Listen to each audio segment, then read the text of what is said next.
Certainly a hard-fought game. A lot of emotion back and forth. Certainly Wake Forest did a little bit more than we did. I'm not sure how many home runs they hit, but it was quite a few. And to their credit, that's the kind of team they are, and they certainly thrived on that today and did a nice job. I thought our guys, showed a lot of fight and hung in there and had a chance throughout the game and just didn't quite do it enough. And just in those middle innings where they scored 7 runs, I think the 8th run in the 6th.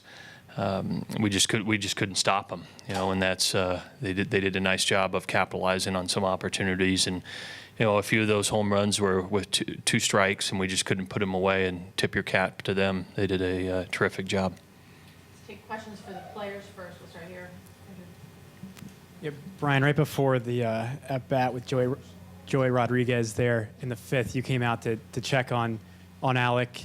What were you doing there, and then how kind of a game changer was that home run there? Because you guys had that 5-1 lead that made it 6-5. Yeah, I just, he not very often does he throw 4 straight balls, and I know he had a long inning the inning before, and I just wanted to make sure if that there wasn't something wrong with him, and there was not, and that's why I stayed with him. But I think he was just fatigued. It was a hot day, and he was battling out there.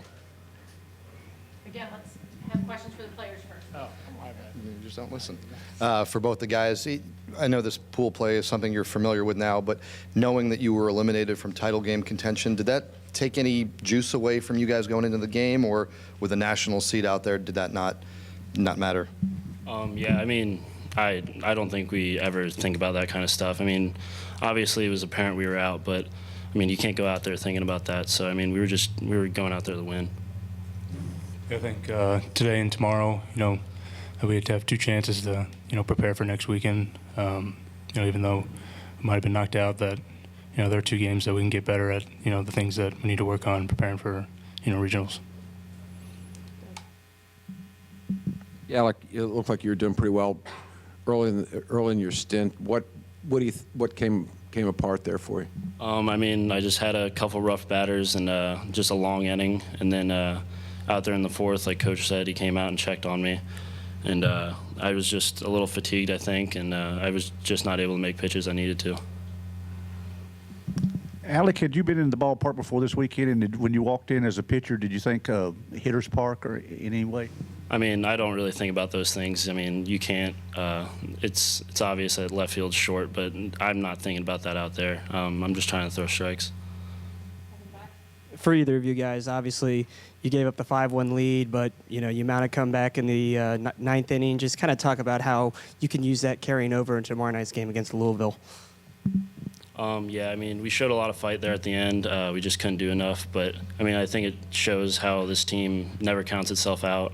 And I think there'll be some good momentum for tomorrow night. Thank you in the front. Along that line, for the mindset, based on how things went last year, where you came here, went winless in pool play, and then obviously found some success in the College World Series, is there a sense of calm amongst your players because you guys have underperformed here and then gone out and won a national title? Yeah, I mean, I don't know if it's looking back from last year, I think we played good ball the last 2 days. Some things just didn't go our way, and some guys had some good hits against us. I think that we're just playing good ball, and a few things go a different way, it might be a different outcome. Yeah, I mean, you can't rest on last year's accomplishments for sure. I mean, that doesn't happen every year. You need to go out there and win. I don't think we're resting on last year at all. I think we're a different team. We have to take a different mentality into regionals, but I don't think we're resting on last year at all. Alec, obviously a lot of power in that Wake Forest lineup. How does that lineup just compare to other lineups you faced this year, and how do you approach a team like that? They're kind of like a Georgia Tech. Georgia Tech had a similar game against me where they hit 3 home runs. You just got to get ahead of those guys, and then when you don't, things like today happen, and they're able to sit on pitches, and they have the power to hit the ball out of the ballpark. Obviously, you guys dropped 2 of 3 to Louisville earlier in the year. As you guys get ready to face them again, is that a little bit extra motivation on top of just getting another good win under your belt? I think, as the season goes on, both teams learn and evolve their own separate ways. And, I personally think that was a long time ago. And, I don't think that has much to do with, tomorrow night.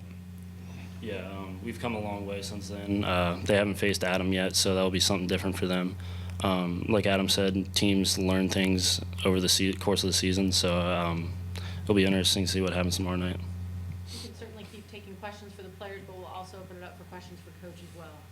This question is for Alex. Talk about playing against Will Craig. What type of a hitter is he, and how did you get him to get some outs, or is he just one difficult hitter? I mean, yeah, he doesn't have very many holes, so when you have the opportunity to get him out, you definitely have to take advantage, and it's tough. I mean, any hitter like that, when you know he has that much power, you just got to get ahead of him and throw a lot of strikes.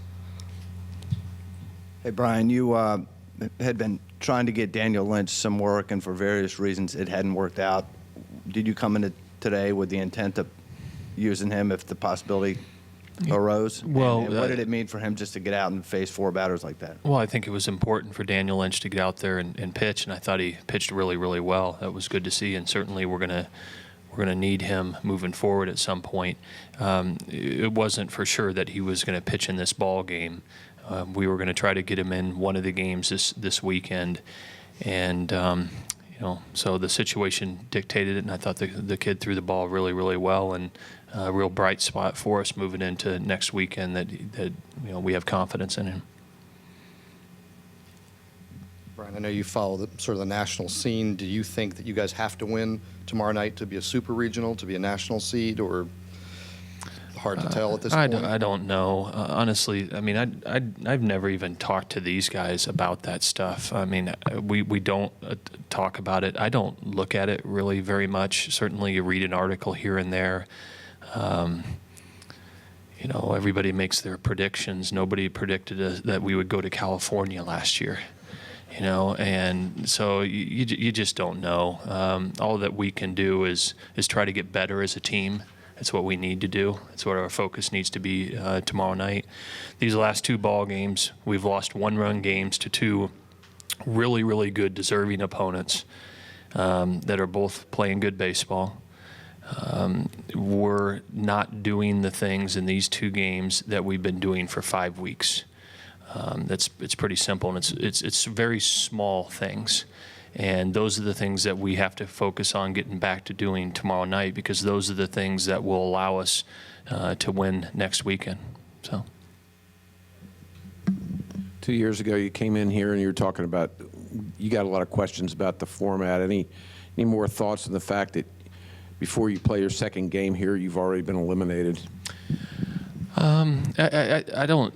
It's still baseball. I mean, you look at the fight that both of these teams had. Look at how our team never quit, and we just lost a 1-run game there right at the end. I think that shows that, this so-called meaningless game, I don't know if it really exists. You're still playing for a lot. You're still playing to try to get better for next weekend. So, would I love to see the tournament expanded to 12 teams at some point in our time? I would. I think our league is deserving of that. As far as the format, I mean, it is what it is. I mean, it's when you're not playing those so-called meaningless games, it's great. Okay, so I don't know. I suppose it's something for you all to write about. And in all due respect, they're baseball games for us that we're trying to get better and build our momentum into next weekend. Brian, I think the only day that you've given Danny Pinero off all year was on April 10th in that Boston College series. And since then, he's raised his average like 33 points and been hitting extra base hits. And he's had obviously a big weekend here. Right. Can you just talk about kind of what he's done here in the last, 5 weeks, 5-6 weeks of the season? Well, it doesn't surprise me, because it seems like down the stretch run every year, Danny Pinero's at his best. He really is, and he is playing fantastic, has played fantastic in these 2 ball games, and has been over the last 4 or 5 weeks. And, he's showing the caliber of player that he is, and it makes a huge difference for us. You know, I mean, look where the guy's hitting between. He's hitting between this guy and Pavin Smith, and then Theis in front of him. And so Danny's swinging a great bat. He's playing great defense, and I think the guy's one heck of a player. And you know, you step back and think about what that kid's done in his career. He's played shortstop for us basically every game for 3 years on 3 pretty special teams. So I love him, and whenever his time is done here, we're going to certainly miss him.